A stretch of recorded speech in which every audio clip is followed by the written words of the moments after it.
Hello बच्चों, क्या हाल चाल है। फिर से लॉकडाउन, क्या करोगे, दुख बांटने का तो है नहीं। हम लोग तो बस अपना काम कर सकते हैं और हम लोग कर रहे थे, थर्मोडायनेमिक्स पढ़ रहे थे। मैं हूं अमरिंदर कुमार आज़ाद और आप लोग हैं मेरे यूट्यूब चैनल एएसके आज़ाद मैकेनिकल इंजीनियरिंग पर। तो बच्चों, पिछले वीडियो में हम लोगों ने फिक्स्ड मास एनालिसिस को देखा था। हम लोगों ने वेरियस प्रोसेस देखे थे, उसमें कैसे बर्डन हम कैलकुलेट करेंगे, ये सारी चीज़ों को हम लोगों ने देखा था। पर सवाल ये उठता है कि हमें कैसे पता लगेगा कि कब कौन सा प्रोसेस हो रहा है, क्योंकि लिख के तो देगा नहीं। अब तो बच्चे तो हो नहीं तुम, ठीक है, इंजीनियर बनने जा रहे हो, तो आपको खुद ही आइडेंटिफाई करना पड़ेगा कि कहाँ से पर कौन सा प्रोसेस हो रहा है और कहाँ पर कौन सा फॉर्मूला लगेगा। तो आज की इस वीडियो में हम लोग यही देखने वाले हैं कि कैसे हम पहचानेंगे कहाँ पे कौन सा प्रोसेस हो रहा है। तो सबसे पहला प्रोसेस है आइसोबारिक प्रोसेस। आइसोबारिक मतलब क्या? आइसोबारिक मतलब जहाँ पे प्रेशर कांस्टेंट हो, प्रेशर चेंज ना हो रहा हो, उसको हम आइसोबारिक प्रोसेस कहते हैं। तो कैसे हम पहचानेंगे कि वहाँ पे प्रेशर नहीं बदल रहा है? तो भैया सीधी सी बात है कि अगर आपका पिस्टन फ्री हो मूव करने के लिए, ठीक है, कुछ भी आप कर रहे हो लेकिन पिस्टन मूव कर सकता है, तो जाहिर सी बात है भाई अंदर प्रेशर वही होगा जो बाहर प्रेशर यानी कि एटमॉस्फेरिक प्रेशर के बराबर होगा। क्योंकि पिस्टन अगर मूव कर सकता तो अंदर प्रेशर जैसे बढ़ेगा ये पिस्टन बाहर की ओर मूव कर जाएगा और प्रेशर जितना बाहर है उतना ही अंदर में भी रहेगा। अगर पिस्टन में कोई वेट नहीं है, वेट रहेगा तो ऑब्वियस सी बात है नीचे प्रेशर थोड़ा सा ज़्यादा हो जाएगा, पी नॉट से ज़्यादा होगा। mg अगर इसका मास m है तो mg/a, क्रॉस सेक्शन एरिया अगर a है इसका, तो इतना प्रेशर अंदर मेंटेन रहेगा। पर जो भी रहेगा कांस्टेंट रहेगा। रहेगा कि नहीं रहेगा? तो सिंपली मैंने बता रखा है कि भाई आइसोबारिक प्रोसेस कब हम अज्यूम करेंगे? The case of the movement of the piston should be heat interaction with the gas. अगर जैसे से आप हीट किसी गैस को दे रहे हो, आपका पिस्टन मूव करने के लिए फ्री हो, ठीक है, piston must be free to move and a spring E T C should not be present. Spring ना लगा रहे, क्योंकि स्प्रिंग जो होता है वो क्या होता है, उसका फोर्स बढ़ता रह जाता है। आप स्प्रिंग फोर्स को जानते हो कि F इक्वल टू होता है K इंटू एक्स, यानी एक्स बढ़ेगा फोर्स बढ़ जाएगा, फोर्स बढ़ेगा प्रेशर आपका बढ़ता घटता रहेगा, ठीक है। तो हम उसमें स्प्रिंग नहीं लगा रहना चाहिए, तभी जाके हम उसको आइसोबारिक प्रोसेस मान सकते हैं। तो इससे हमें कुछ और भी ज्ञान मिल रहा है। क्या ज्ञान मिल रहा है भाई? कि अगर आप कांस्टेंट प्रेशर यानी आइसोबारिक प्रोसेस हो और उसमें आप हीट एडिशन कर रहे हो, तो ऐसे तो नहीं होगा भैया कि आप उसमें कांस्टेंट प्रेशर भी नहीं बढ़ाना चाहते हो, हीट ऐड करते जा रहे हो। तो निश्चित रूप से एक्सपेंशन होना पड़ेगा, गैस को फैलना पड़ेगा, तभी जाके उसमें क्या होगा, कांस्टेंट प्रेशर रहेगा और हीट आप ऐड करते जा सकते हो। सेम उल्टा है, अगर आपका कांस्टेंट प्रेशर हीट रिजेक्शन करना तो निश्चित रूप से आपको कंप्रेशन गैस का होना ही है, वरना नहीं हो सकता है। तो कुछ चीज़ें आप लोगों को एकदम स्टैंडर्ड चीज़ें जो आप लोगों को पता लग गया कि ऐसा होगा तो ऐसा होगा। तो अगर ऐसा हो रहा है तो ऑब्वियस बात है, क्वेश्चन काफ़ी ज़्यादा पूछा जाता है घुमा के, और न्यूमेरिकल क्वेश्चन में भी काफ़ी ज़्यादा इस्तेमाल में आता है ये सब कॉन्सेप्ट। नेक्स्ट है आपका आइसोथर्मल प्रोसेस। आइसोथर्मल यानी टेम्परेचर कांस्टेंट होना चाहिए। कब होगा भाई?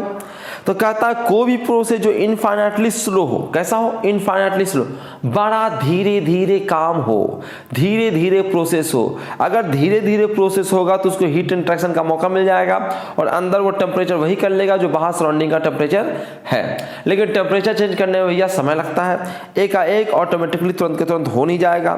तो ऐसा कोई भी प्रोसेस जिसमें जो बहुत ही स्लो हो, सिर्फ वही प्रोसेस आइसोथर्मल प्रोसेस हो सकता है। The cause of movement of the piston is disturbance of mechanical equilibrium, then heat transfer follows. If isothermal process has to be carried out for a gas, it must be infinitely slow. अगर isothermal process हो रहा है तो निश्चित रूप से process काफी ज्यादा स्लो होना चाहिए। प्रैक्टिकल में बातें कर रहा हूँ, थ्योरेटिकल तो तुम कैसे भी करा दोगे, ठीक है। However, isothermal can be fast process, also it carried out for the phase change of the substance। कह रहा है कि भैया जनरली आइसोथर्मल प्रोसेस जो होगा वो इनफाइनाइटली स्लो होगा, पर जरूरी हर वक्त नहीं है। अगर फेज चेंज हो रहा है तो जानते हैं कि फेज चेंज जो होता है वो ऐसे भी कांस्टेंट टेम्परेचर पे ही होता है, ठीक है। कभी भी जब भी फेज चेंज हो रहा हो तो टेम्परेचर इंक्रीज या डिक्रीज नहीं करता है, ठीक है। टेम्परेचर का बेसिक फिनोमेना तो जानते ही होंगे कि टेम्परेचर और कुछ नहीं, जो इंटरनल मॉलिक्यूल्स है उसका जो एनर्जी होता है, यानी कि उसका काइनेटिक एनर्जी के कारण जो उसमें चीज़ें होती है, जो फिजिकल क्वांटिटी एग्जिस्ट करती है, उसी को हमने टेम्परेचर नाम दिया है, ठीक है। तो अगर आप हीट इंक्रीज करोगे, सेंसेबल हीट दोगे, तो मॉलिक्यूल्स में वाइब्रेशन बढ़ेगा, काइनेटिक बढ़ेगा, यानी कि टेम्परेचर बढ़ जाएगा। लेकिन अगर फेज चेंज हो रहा है तो फेज चेंज के दौरान मॉलिक्यूलर वाइब्रेशन नहीं बढ़ता है, बल्कि दो मॉलिक्यूल के बीच का डिस्टेंस बढ़ने लगता है, एक दूसरे से दूर दूर भाग रहा है।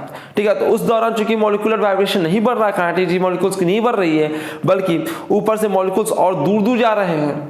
ठीक है, तो इसका मतलब है कि वहां पे फेज चेंज हो रहा है, उसके दौरान टेम्परेचर इंक्रीमेंट या डिक्रीमेंट नहीं होगा। ठीक है, ये सब तो हम लोग बहुत ही बेसिक चीजों में पढ़ते हैं, केटीजी वगैरह में पढ़ते हैं, जो आप लोगों ने बचपन में पढ़ा होगा, अगर डिटेल में आपको पढ़ाया गया होगा तो हमें क्या समझ में आया भाई कि जनरल प्रोसेस स्लो होगा, लेकिन अगर फेज चेंज प्रोसेस है तो आइसोथर्मल होगा। वो निश्चित रूप से चाहे कैसा भी हो, चाहे वो फास्ट हो, स्लो हो, कैसा भी हो, अगर फेज चेंज हो रहा है तो आइसोथर्मल वो होगा ही होगा। ठीक है, नेक्स्ट कहता है कि isothermal heat addition should be a process of expansion. अगर आइसोथर्मल है, टेम्परेचर आप बढ़ाना नहीं चाहते हो और हीट ऐड करते जा रहे हो, कुछ लोगों को तो यकीन ही नहीं होता है। एक तो वो टॉपर था एक यूनिवर्सिटी का, ठीक है, और वो कह रहा है कि भाई आइसोथर्मल का टेम्परेचर कांस्टेंट रहेगा तो एडियाबेटिक हो भी करेगा। अरे भैया, हम लोग अलग अलग प्रोसेस पढ़ चुके हैं कि भाई अगर हीट ऐड करोगे तो टेम्परेचर कांस्टेंट रह सकता है मेरे भाई, और कब रहेगा? जब एक्सपेंशन प्रोसेस होगा। एक्सपेंशन मस्ट है, गैस का एक्सपेंशन होगा तभी जाके आप हीट ऐड करते के साथ साथ टेम्परेचर को कांस्टेंट रख सकते हो। जस्ट इसका उल्टा, आइसोथर्मल अगर हीट रिजेक्शन होगा, अगर आइसोथर्मल भी रखना है, टेम्परेचर घटना भी नहीं चाहिए और आप हीट निकालना भी चाहते हो, तो निश्चित रूप से यहाँ पे कंप्रेशन आपको करना पड़ेगा। ठीक है, तो ये सब ज्ञान की बातें हैं जो आप लोगों को याद होना चाहिए। ठीक है, नेक्स्ट चलते हैं हम लोग। नेक्स्ट है आपका एडियाबेटिक प्रोसेस। कौन सा प्रोसेस? एडियाबेटिक, यानी कि हीट चेंज ना हो, हीट ना सप्लाई हो, ना ही से निकाला जाए, सिस्टम को ना हीट दिया जाए ना ही निकाला जाए, तो इस प्रोसेस को हम कहते हैं एडियाबेटिक प्रोसेस। अब कैसे माने कि भाई कि प्रोसेस एडियाबेटिक है? तो if in the adiabatic has to be carried out without insulation, पहले तो इंसुलेशन कर दोगे तो भैया हीट इंटरेक्शन ऐसे भी नहीं होगा या फिर नेग्लिजिबल होगा, इसको भी हम लोग एडियाबेटिक ही मानेंगे। इंसुलेशन किया रहेगा तो वो भी परफेक्ट इंसुलेशन, तब ताकि हीट ट्रांसफर ना हो। पर कुछ ना कुछ तो होता ही, हर कोई जानता है। अगर आप इंसुलेशन नहीं करना चाहते हो, कहते हो सर हम इंसुलेशन में कुछ ना कुछ हीट ट्रांसफर हो ही जाता है, तो बिना इंसुलेशन के क्या हम एडियाबेटिक प्रोसेस कर सकते हैं? तो कहेंगे हाँ, कहीं नहीं कर सकते हो। कैसे करेंगे? It must be carried out in a very fast manner. अगर कहीं पे प्रोसेस बहुत ही फास्टली करोगे तो भैया हीट ट्रांसफर के लिए समय चाहिए। हीट ट्रांसफर के लिए क्या चाहिए? समय चाहिए। अगर बहुत तेज प्रोसेस होगा, हीट निकलना नहीं होगा, वो एक टाइम फिनोमेना है। वर्क ट्रांसफर, हीट ट्रांसफर, ये सब क्या है? एक आपको टाइम फिनोमेना है, समय दोगे तभी होगा।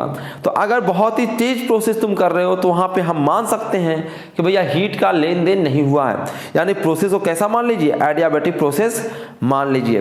हाउएवर विथ इंसुलेशन, अगर इंसुलेशन है तो कोई टेंशन नहीं है, कुछ भी करो एडियाबेटिक तो रहेगा ही। Process become adiabatic with a slow और फास्ट, चाहे स्लो रहे फास्ट रहे, अगर इंसुलेशन लगा दिया है। ठीक है, अब कहने का मन है, हम कह देंगे इंसुलेशन हमने लगाया है। मैं जानता हूं कि प्रैक्टिकली भाई इंसुलेशन लगा के परफेक्टली एडियाबेटिक प्रोसेस आप नहीं करा सकते हो। ठीक है, कुछ ना कुछ हीट ट्रांसफर होगा, पर कॉपी में लिख देगा, एग्जाम में क्वेश्चन में लिख देगा कि हम इंसुलेशन किए हैं, तो इंसुलेशन का मतलब इंसुलेशन ही होता है, और वो कह दिया कि भाई यहाँ पे इंसुलेशन है, यानी कि यहाँ पे हीट ट्रांसफर नहीं होगा। उसने कहा है, हम मानेंगे, चाहे हो या ना हो। ठीक है, तो ये ध्यान रखना है कि एग्जाम में थेथराए नहीं बतियाएंगे हम लोग। ठीक है, एग्जाम में थेथराए नहीं बतियाएंगे। थेथराए बतियाने का मतलब क्या है भाई? कि एग्जाम में नहीं कहेंगे भाई इंसुलेशन है तब ये हीट ट्रांसफर हो जाएगा, ऐसी हो जाएगा, बोल दिया तो बोल दिया। अगला है पॉलीट्रॉपिक प्रोसेस। पॉलीट्रॉपिक मतलब कोई भी प्रोसेस। ठीक है, कोई प्रोसेस को हम पॉलीट्रॉपिक प्रोसेस के अंतर्गत रख सकते हैं। पॉलीट्रॉपिक प्रोसेस का जानते हैं इक्वेशन होता है P power n equal to constant. ठीक है, इसको कहते हैं पॉलीट्रॉपिक प्रोसेस, जहां n का वैल्यू कुछ भी हो सकता है। कुछ भी मतलब माइनस इन्फिनिट से लेकर इन्फिनिट तक कुछ भी हो सकता है। कुछ भी मतलब कुछ भी होता है। लेकिन हम जनरली जो n होता है उसका वैल्यू 1 से गामा के बीच में मानते हैं। ठीक है, एडियाबेटिक प्रोसेस को पॉलीट्रॉपिक प्रोसेस को हम जब भी मानते हैं तो हम मानते हैं कि वो आइसोथर्मल और एडियाबेटिक प्रोसेस के बीच में ही एग्जिस्ट कर रहा है। ठीक है, ये हमारा कन्वेंशन है। पर जो पॉलीट्रॉपिक प्रोसेस का डेफिनेशन आता है उसमें कहता है कि भाई किसी प्रोसेस को हम पॉलीट्रॉपिक प्रोसेस मान सकते हैं जिसका कोई नाम नहीं है, उसको पॉलीट्रॉपिक प्रोसेस के अंतर्गत पढ़िए आप। ठीक है, क्योंकि कितना सारा प्रोसेस हम बनाते रहे, कितना रटते रहोगे तुम लोग। तो कहता है for the polytropic process for which ठीक है। पॉलीट्रॉपिक प्रोसेस उसको कहेंगे जहाँ n का वैल्यू, जहाँ पे p power n equal to constant मैंने इक्वेशन बनाया, इसमें n का वैल्यू 1 से गामा के बीच रहे। The process is in between isothermal और एडियाबेटिक प्रोसेस के बीच में इसका n लाई करे, ठीक है। तो उसको हम कहेंगे कौन सा प्रोसेस, पॉलीट्रॉपिक प्रोसेस कहेंगे, ठीक है। नेक्स्ट हम विजुअलाइजेशन भी करा देते हैं आप लोगों को। देखो जैसे कांस्टेंट वॉल्यूम हो तो भैया क्या होना चाहिए, मैं एक तरह से मैं आपको रिव्यू करा दे रहा हूँ जो भी मैंने आज के वीडियो में पढ़ाया। आप लोगों को याद रहना चाहिए आपको कि रिजिड कंटेनर है तो उसको हम कहेंगे कांस्टेंट वॉल्यूम प्रोसेस हो रहा है। रिजिड कंटेनर है, कंटेनर नहीं चेंज हो रहा है तो भाई यहाँ पे प्रोसेस कैसा होगा भाई, तो कांस्टेंट वॉल्यूम यानी कि आइसोकोरिक प्रोसेस होगा, उसको बताने की जरूरत एक्स्ट्रा नहीं है, ठीक है। कांस्टेंट प्रेशर की बात करें यानी कि आइसोबारिक प्रोसेस की बात करें तो भैया उसका पिस्टन फ्री हो मूव करने के लिए, कहीं भी कोना में लिख दे कि भैया पिस्टन है फ्री है मूव करने के लिए, तो उसको हम कैसा प्रोसेस मानेंगे भाई, तो उसको हम आइसोबारिक प्रोसेस मानेंगे। हीट हम दे रहे हैं भैया, धीरे धीरे मूव कर जा रहा है, जैसे अंदर प्रेशर बन रहा है वैसे ये जो है पिस्टन वो मूव कर जा रहा है, यानी प्रेशर अंदर वही रहेगा जो बाहर प्रेशर आना है, यदि इसका जो पिस्टन वो हल्का हो, ठीक है। आइसोथर्मल प्रोसेस की बात कर रहे हैं तो भैया प्रोसेस धीरे धीरे होना चाहिए। तो आपने यहाँ पे गर्म करना शुरू किया, कैसे भी हीट देना शुरू किया, एकाएक नहीं धीरे धीरे, एकाएक नहीं, आप धीरे धीरे हीट देना शुरू करोगे और ये पावर को आपने कंडक्टर रखा है आपने, यानी हीट ट्रांसफर हो सकता है, तो धीरे धीरे हीट ट्रांसफर होता रहेगा, धीरे धीरे तुम हीट देते जाओगे, ट्रांसफर होता जाएगा, बाहर जो टेम्परेचर अंदर का टेम्परेचर वही मेंटेन रहेगा, धीरे धीरे फैलता जाएगा, ठीक है। तो बाहर से ये धीरे धीरे धीरे धीरे हीट ट्रांसफर करता रहेगा और सदैव के सदैव इसमें 25 डिग्री टेम्परेचर ही मेंटेन रहेगा, ठीक है। अगला कह रहा है एडियाबेटिक प्रोसेस, तो एडियाबेटिक नाम ही से क्लियर कि इसमें किसी प्रकार का हीट ट्रांसफर नहीं हो सकता है। हीट ट्रांसफर को दिखाया भी है कि भैया ये क्यू जो होता है, क्यू को कैसे हम डिफाइन करते हो, तो integration of Q D T, ठीक है। कुछ ना कुछ भैया भाई हीट ट्रांसफर के लिए कुछ समय चाहिए, ठीक है। ये मैं कह रहा हूँ कि यूनिट टाइम में मतलब मान लेते हैं कि क्यू हीट आ जा रहा है तो dt से मल्टीप्लाई भी करोगे ना, समय दोगे ना उसको, अगर dt ही जीरो कर दोगे तुम, dt को ही जीरो कर दोगे यानी समय ही नहीं दिया उसका, तो हीट ट्रांसफर हो पाएगा, नहीं हो पाएगा। जैसे तुम्ही को किसी रूम में जाना है, अरे तुम भी अपने आप को हीट मान लो, किसी रूम में जा रहे हो तो तुमको समय लगेगा जाने में, मैं कह रहा हूँ कि समय ही नहीं दूंगा मैं तुम्हें, भैया मैं एकदम बिल्कुल एक सेकंड से भी एक लाखवां समय या एक करोड़वां भाग हम तुमको देंगे, उतना देर में तुम रूम के अंदर चले जाओगे, नहीं चले जाओगे तो रूम में आदमी बढ़ेगा नहीं बढ़ेगा, ना रूम से आदमी निकलेगा, ठीक है। तो जितना हीट अंदर था उतना ही अंदर रहेगा, जितना बाहर था बाहर रहेगा, तो हीट इंट्रैक्शन नहीं हो रहा है, यानी कि इसको हम क्या मान सकते हैं, एडियाबेटिक प्रोसेस। एडियाबेटिक प्रोसेस जब कोई टाइम उसको ना दिया जाए, बहुत ही फास्ट प्रोसेस हो तब। पॉलीट्रॉपिक प्रोसेस मैंने बता ही रखा है, इसमें n का वैल्यू 1 से गामा के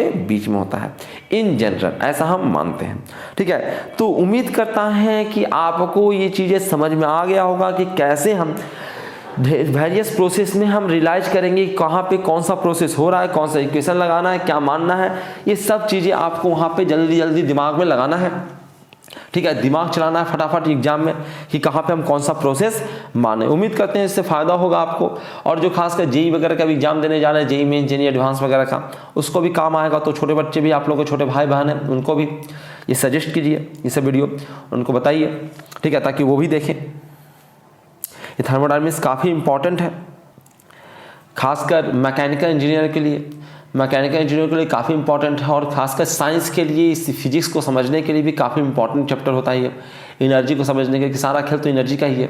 तो अपने छोटे भाई बहनों को ये भी दिखाइए, यहाँ तक पहुँचाइए वीडियो को, जो कॉलेज में पढ़ रहे हैं बच्चे उन तक भी पहुँचाइए, और जो तैयारी कर रहे हैं गेट EAC वगैरह का, जो घर बैठ के तैयारी कर रहे हैं, कहीं कोचिंग वोचिंग नहीं जा रहे हैं, फिर से देखो लॉकडाउन होने वाला है, ऑफलाइन क्लास शुरू हुआ नहीं कि बंद होने वाला है, तो कम से कम अपना आदत डालिए पढ़ने का। मैं मानता हूँ कि ऑनलाइन पढ़ना आसान काम नहीं है, पर पढ़ा जा सकता है, ठीक है, पढ़ा जा सकता है। खास आप बड़े हो गए तो आप लोग तो पढ़ ही सकते हो। आप लोग भाई एक टाइमिंग बनाइए कि इतना से इतना बजे तक हमें वीडियो देखना। बहुत सारे बच्चों को मैं देखता हूँ जो पढ़ाई कर रहे हैं, वो डेली टाइमिंग बना रखे हैं, 2 घंटा हमको लेक्चर देखना, जिस तरह से आप क्लास जाते हो, कोचिंग जाते हो, उस प्रकार से, ठीक है। रेस्ट देके देखिए, आंखों को रेस्ट देने के लिए मैंने तरीका बता ही रखा, वीडियो बना हुआ है कि कैसे हम लोग ऑनलाइन स्टडी करेंगे, ये सब वीडियो बना हुआ है। बस मेरे चैनल पे जाना है, आपको उसको सर्च करना है, या फिर कोई भी चीज़ सर्च कर रहे हैं आप तो उसमें AS की आज़ाद लगा दीजिए, तो वो खुद ही खुल के आ जाएगा वो मेरे वीडियो, ठीक है। इसको पहुंचाइए अधिक से अधिक लोगों तक। देख रहे हैं कि मैं बहुत ही कम समय में अधिक से अधिक कंटेंट कवर करने की कोशिश करता हूँ, लास्ट में ही जो चीज़ें बोलना रहता है मैं बोलता हूँ, ताकि आप लोगों को जिसको समय कम हो वो स्किप कर सके चीज़ों को। मैं बीच में वीडियो के बीच में आपका समय बर्बाद नहीं करता हूँ। मैं बोर्ड पर भी इसलिए नहीं पढ़ाता हूँ क्योंकि उसमें समय ज़्यादा बर्बाद होता है, इरेज करना पड़ता है, बहुत समय बर्बाद होता है। यहाँ पे सब चीज़ लिखा हुआ है तो आपको जल्दी हो सकता है थोड़ा सा समझने में थोड़ा सा तकलीफ होता हो, लेकिन जल्दी जल्दी सिलेबस तो कवर हो रहा है। ठीक है। इसी को 2-3 बार पढ़ोगे तो अपने आप वो समझ में आ जाएगा, ठीक है। वैसे भी आप बच्चे तो हो नहीं, आप एग्जाम कॉम्पिटिटिव एग्जाम देने जा रहे हो, अब तो आपको रिवीजन करना है, पढ़ तो आप 4 साल लिए ही, ठीक है। और अगर आप ग्रेजुएशन में भी हो, बीटेक कर रहे हो, तब भी आप इस वीडियोज को देख के बहुत सारी चीज़ें गेन कर सकते हो। फिर आपके पास समय भी तो है, कॉलेज में टीचर से डिस्कस करने के लिए, बुक पढ़ने के लिए काफ़ी समय है, और भी वीडियो लेक्चर देखने के लिए। तो ये बहुत, मैं ये कंटेंट देना चाहता हूँ कि कम से कम समय में अधिक से अधिक चीज़ें आप लोगों तक पहुँचाया जा सके। जैसे मुझे छुट्टी मिलती है, जैसे संडे है आज, मैंने वीडियो अपलोड कर दिया, ठीक है। तो मैं ज़्यादा से ज़्यादा चीज़ें आपको देना चाहता हूँ। बस आप लोग चैनल को सब्सक्राइब कर लीजिए, बेल आइकन को क्लिक कर लीजिए, वीडियो को लाइक कर दीजिए, और अगर आप मुझे ज्वाइन कर लेते हैं मेरे चैनल को, तब भी मैं आप लोगों को सहूलियत दूंगा, PDF वगैरह सेंड करूँगा, ठीक है। क्योंकि भाई अर्निंग भी होनी चाहिए, तभी जाके इस पर उतना मेहनत होगा, वरना ऑफलाइन क्लासेस पर मैं चला जाता हूँ, फोकस कर जाता है मेरा, ठीक है। चलिए इस वीडियो में इतना रखते हैं। बहुत बहुत धन्यवाद आप लोगों का, थैंक यू वेरी मच।